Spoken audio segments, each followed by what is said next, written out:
मेरा नाम श्रुति है। मैं एक मिडिल क्लास परिवार से संबंध रखती हूँ, मगर मेरी शादी बहुत ही ऊंचे परिवार में हुई थी। मेरी सहेलियाँ तो जलन के मारे लाल पीली हो रही थीं और मैं खुशी से निढाल, क्योंकि मेरा पति भी किसी फिल्मी हीरो से कम हैंडसम नहीं था। गिन गिन कर मैंने ये दिन गुजारे थे। खैर, वो पल भी आ गया जब मैं अपनी कुटिया जैसे घर से निकल कर महल की रानी बन गई थी। शादी की सेज पर मेरे पति ने हमेशा मेरा साथ देने के कई वादे किए थे। मैं बहुत खुश थी, मगर कहते हैं ना, हर फूल के साथ एक कांटा भी होता है।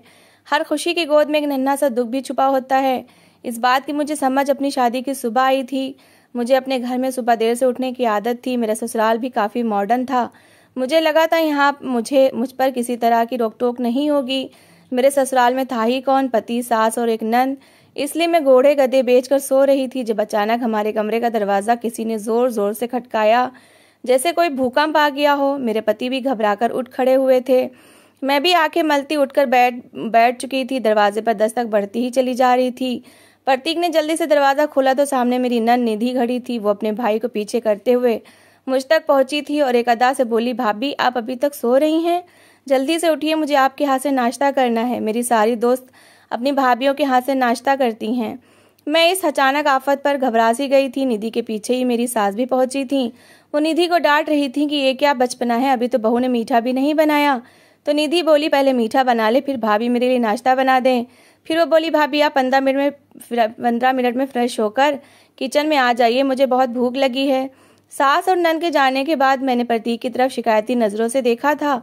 वो अपनी बहन की इस हरकत पर मुस्कुरा रहे थे। मुझे बहुत गुस्सा चढ़ा था, इसलिए मैं बोली, प्रतीक, मुझे निधि की ये बात बिल्कुल भी अच्छी नहीं लगी।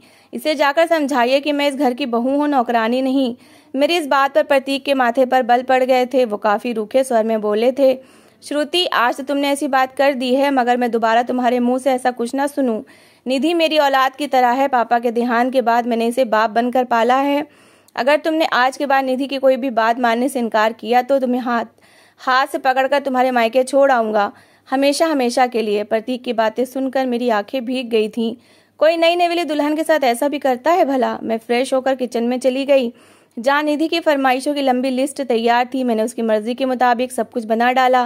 निधि मुझसे उम्र में 2 साल ही छोटी थी। इतनी वो बच्ची भी नहीं थी कि उसे एहसास ही न होता कि नई नवेली दुल्हन के 100 तरह के अरमान होते हैं। खैर, फिर तो जैसे मैं हर चीज़ की आदी होती चली जा रही थी।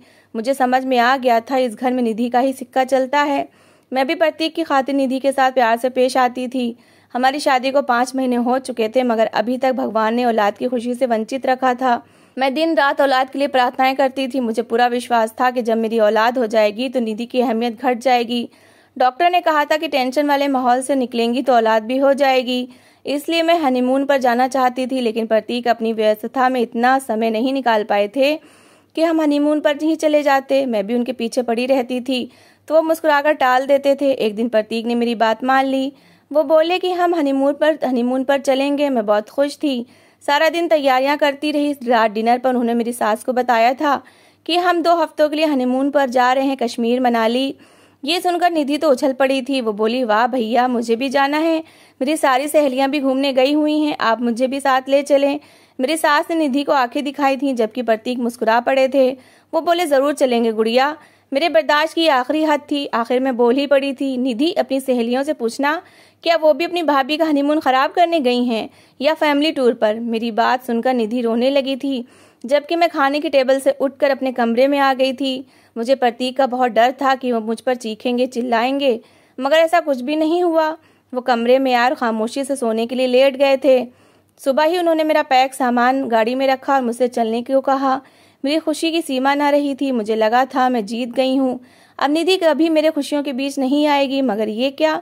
प्रतीक ने मेरे घर के सामने गाड़ी रोककर कहा था कि यहाँ पर उतर जाओ, तुम्हारा स्टॉप आ गया है। मैं नासमझी से उन्हें देख रही थी। तो वो बोले, मैं माँ और निधि को मनाली के सैर के लिए लेकर जा रहा हूँ, तो तुम्हें घर पर अकेला छोड़ना ठीक नहीं लगा, इसलिए इधर छोड़कर जा रहा हूँ। जब तक तुम्हारी अकल सेट नहीं हो जाती तुम यहीं पर रहोगी। ये शब्द नहीं, तलवार थे जिन्होंने मेरा पूरा बदन छलनी कर दिया था। मैं लुटी फुटी सी घर के अंदर गई तो मेरी माँ ने मुझे अपनी बाहों में भर लिया था। 3 दिन ही सुकून से गुजरे होंगे कि भाभी ने मुझ पर ताने कसने शुरू कर दिए थे। वो मेरी माँ की परवरिश पर खूब मजाक करती कि बेटी की कैसी परवरिश की है। 5 महीने भी घर न बसा सकी। कुछ ही दिन गुजरे होंगे कि भाई ने भी कह दिया कि श्रुति मेहमान 2 दिन का होता है और तुम तो यहाँ पर परमानेंट डेरा जमाकर बैठ गई हो। अपनी भाभी के साथ काम में हाथ बटाया करो। मुझे इन सब के व्यवहार बहुत दुख दे रहे थे। 2 टाइम की रोटी के लिए भी मुझे मजदूरी करना पड़ रही थी। हमारे रिश्तेदार भी घर आकर 100 बातें सुनाकर जाते थे कि श्रुति का तो ससुराल में दिल ही नहीं लगा। पता नहीं क्या चक्कर था। इन्हीं बातों से तंग आकर मैं 1 महीने बाद अपना सामान उठाकर वापस ससुराल चली गई थी। मेरी सास ने मेरा बड़ा अच्छा वेलकम किया था, जबकि निधि मुझे वहां देखकर बुरा सा मुंह बना रही थी। वो बोली, भाभी आपने बिला वजह आने की तकलीफ की, मैं तो भैया के लिए दुल्हन ढूंढ रही हूँ। उसकी बात सुनकर मेरा दिल दहल गया था, क्योंकि होना तो वही था जो निधि कहती थी, मगर मेरी सास ने निधि को सुनाकर चुप करवा दिया था। प्रतीक जब ऑफिस से वापस आए तो मुझे देखकर उन्हें जरा खुशी नहीं हुई थी। मेरी इज्जत 2 कौड़ी की रह गई थी, लेकिन मैं अपने मायके से अपनी जिंदगी का सबक सीख कर आई थी कि शादी के बाद औरत की इज्जत सिर्फ उसके ससुराल में होती है। इसलिए मैं निधि को खुश करती रहती थी। मुझे यूं निधि के आगे पीछे होता देखकर प्रतीक का व्यवहार भी मेरे साथ ठीक हो गया था। मैं औलाद के लिए प्रार्थनाएं करती न थकती थी। प्रतीक भी औलाद के इच्छुक थे, मगर ये देर भगवान की तरफ से ही थी। हम दोनों फिट थे। इधर निधि मुझे चिढ़ाने की हर संभव कोशिश करती थी, मगर मैंने नोट किया था कि आजकल वो किसी और ही चक्कर में थी। वो सारा दिन अपने कमरे में रहती थी, घर से कई घंटे के लिए गायब हो जाती थी। मैंने भी इसका राज जानने की ठान ली थी। इसके लिए मुझे बहुत ज्यादा जतन करना पड़े थे, मगर आखिरकार सच कब तक छुप सकता था। तो बात ये थी कि निधि का किसी के साथ चक्कर चल रहा था। हमारे मोहल्ले में एक नया लड़का आया था। उसका गहरा काला रंग था। कपड़ों से भी वो गरीबी की चक्की में पिसा हुआ एक नौजवान लगता था।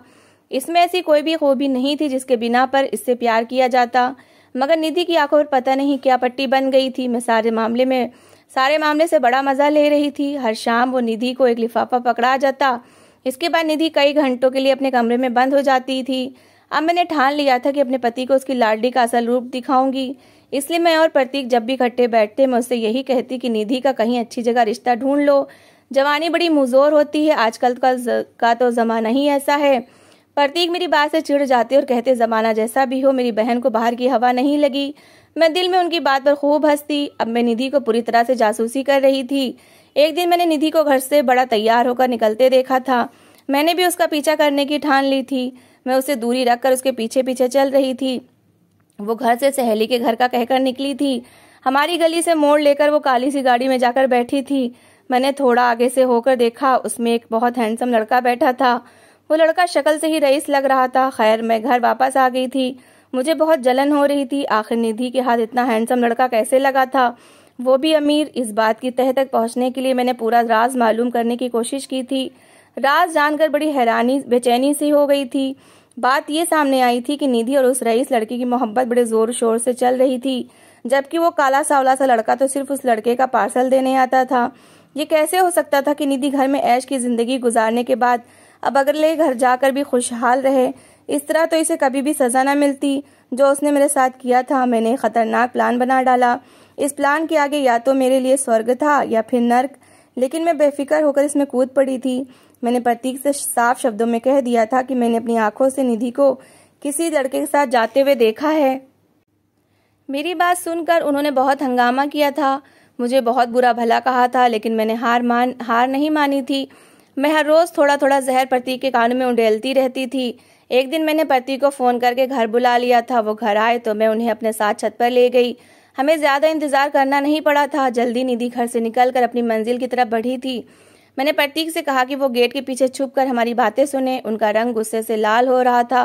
वो मेरे पीछे चले आए थे। निधि जैसे ही घर में दाखिल हुई, मैंने उसे गुस्सा चढ़ाने के लिए कहा, निधि, मैं देख चुकी हूँ तुम कहाँ से आ रही हो। तुम्हें जरा शर्म नहीं आई? तुमने तो अपने भाई के ऊपर कालक मली है। वो हमेशा की तरह मुझ पर धौंस जमाते हुए बोल पड़ी, हाँ, मलकर आई हूँ, उस लड़के से मिलकर आई हूँ और मेरा और उस लड़के का चक्कर चल रहा है। रोज उस लड़के से मिलने जाती हूँ, सबकी आंखों में धूल झोंक रही हूँ। जान लिया सच, अब खुश हो? लेकिन ये सब जानकर भी आपको कुछ हासिल नहीं होने वाला, क्योंकि आपकी बात पर कोई विश्वास नहीं करेगा। आप भाई को बताएंगी तो वो आपको तलाक देकर घर से निकाल देंगे, मगर मुझ पर शक नहीं करेंगे क्योंकि वो मुझ पर अंधा भरोसा करते हैं। उसकी बातें सुनकर प्रतीक गेट के पीछे से निकल आए थे। उन्होंने थप्पड़ मारकर निधि का मुंह लाल कर दिया था। मेरी सास भी भागकर अपनी बेटी को बचाने के लिए आई थी। प्रतीक बोले, अंधा विश्वास करता हूँ मगर अंधा नहीं हूँ। आज अगर पापा जिंदा होते तो वो तुम्हें अपने हाथों से कत्ल कर देते, मगर मैं तुम्हारी जिंदगी बख्श रहा हूँ। फिर तो सब कुछ चुटकियों में ही हुआ था। प्रतीक ने पंडित जी को बुला लिया और उस लड़के को भी थप्पड़ मार मार कर घर ले आए थे। उस लड़के ने हमारे घर आकर वही सब कुछ कहा था जो मैं उसे सिखाकर आई थी। उस दिन से कोई 3 दिन पहले मैं उस काले लड़के के घर गई थी।